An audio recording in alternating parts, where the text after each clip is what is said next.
મથુરાની અટારીમાં જ્યાં પહોંચ્યા, મહેલની અટારીમાં પહોંચતા પહોંચતા ભગવાન ગોકુળની સામે ભગવાનની આંખ ભીની થઈ. મારી ગાય, મારી ગોપીઓ, મારી માં, ભગવાનને આજે ગોકુળ યાદ આવ્યું. જે પ્રેમ હતો, જે ભાવ હતો, જે સમર્પણ હતું. કથા બહુ અદભુત છો. ત્યારે ઉદ્ધવજી આવ્યા છે. ઉદ્ધવજી અને ઉદ્ધવજી આબે હૂબ ભગવાન જેવા લાગે છે. દેખાવ એનો અંસાર આવે છે ભગવાન. પણ બે વસ્તુ ઉદ્ધવજીમાં નથી. એક પગના ચિહ્ન નથી.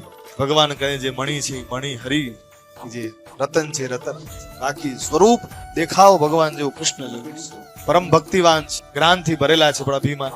ભગવાન મૂકે છે ઉદ્ધવજી સંદેશો લઈને ગોકુળમાં. ગામડાની અભળ ગોપી ભગવાને જયારે મૂક્યા ને ત્યારે કીધું કે કામ કરો ઉદ્ધવજી, સંદેશો તો દઈ આવો, પણ જયારે સંદેશો દેવા જાઓ ને કામ કરજો, પિતાંબરી મારી પહેરીને જાજો. ભગવાને પોતાની પિતાંબરી ઉદ્ધવજીને આપી. ઉદ્ધવજી રથ ઉભો રહ્યો, રથમાંથી નીચે ઉતર્યા. એ પિતાંબરી નીચે નાનો કાંટાનો છોડ હતો, એમાં પિતાંબરી ફસાઈ ગઈ.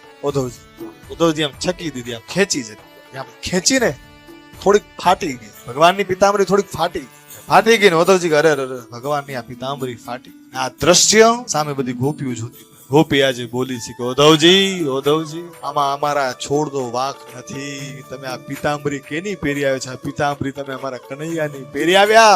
આ છોડને એમ થયું પાછા ભગવાન આવ્યા. આજે ભગવાનને છોડી.